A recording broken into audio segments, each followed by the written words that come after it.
Thank you, Mr. President. With the indulgence of Senator Drilon, I would just like to manifest that I did not, in fact, in caucus vote for did not agree to the period of 40 billion for the aggregate incremental revenue collections over sin taxes in the structure that has been proposed.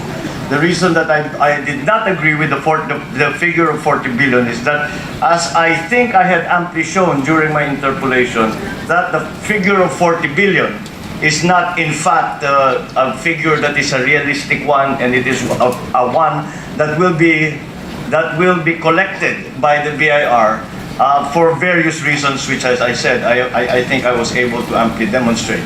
Now, I was advised by many of our my fellow senators that we should see merely the number of 40 billion merely as a target, and if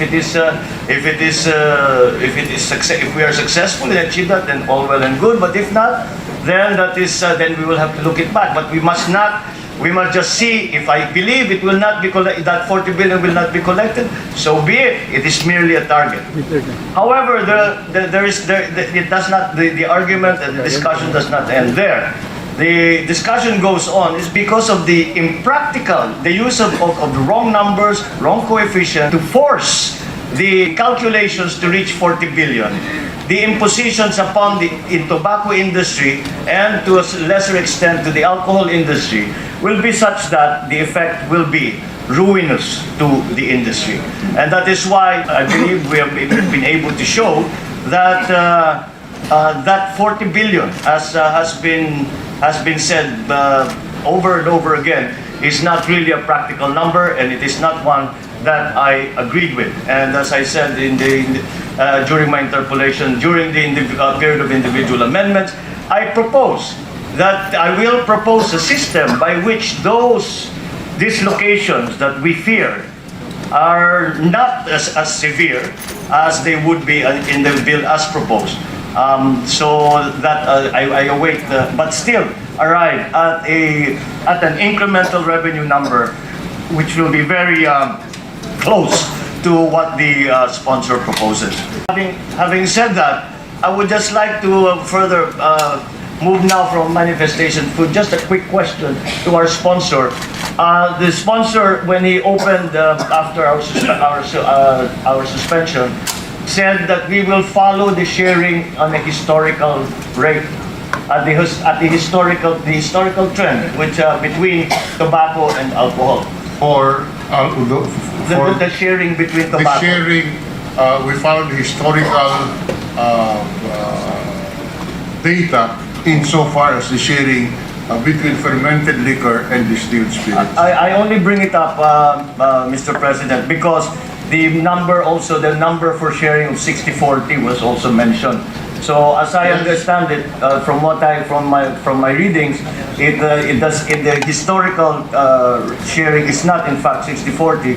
It is more in the high 50s and the low 40s.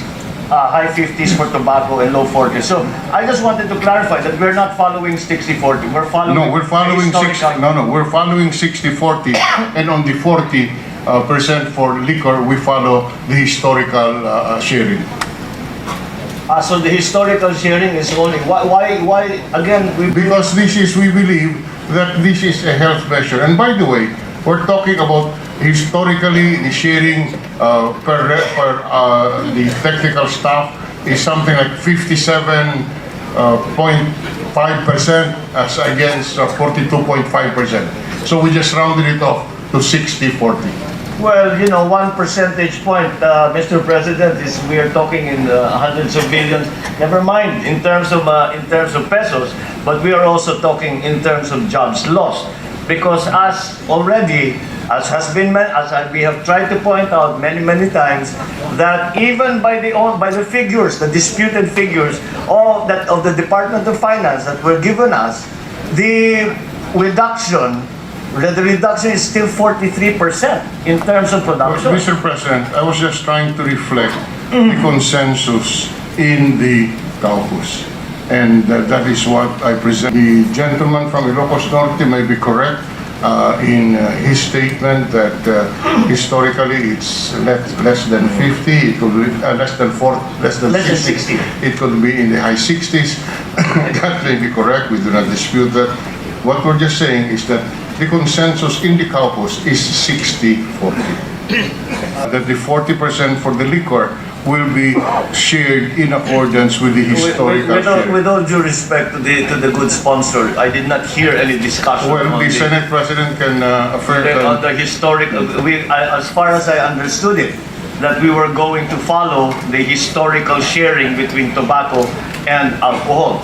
And as I said, the actual historical, again, I go back to my empirical data, will show us that it is not 60-40, but it is more, it's closer to the number that the good sponsors mentioned, 57 to maybe 43, or it has changed over the years, but it is never reached 60. Well, that's why we are not disputing that it reached 60.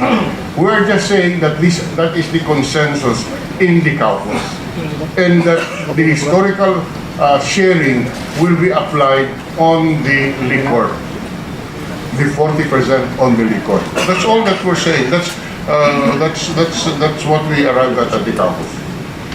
So, Mr. President. Well, thank you, Mr. President. I cannot say that I'm satisfied with that answer because, as I said, I did not hear any discussion on the sharing. But nevertheless, that debate will be for another time. Thank you very much, Mr. President. Thank you.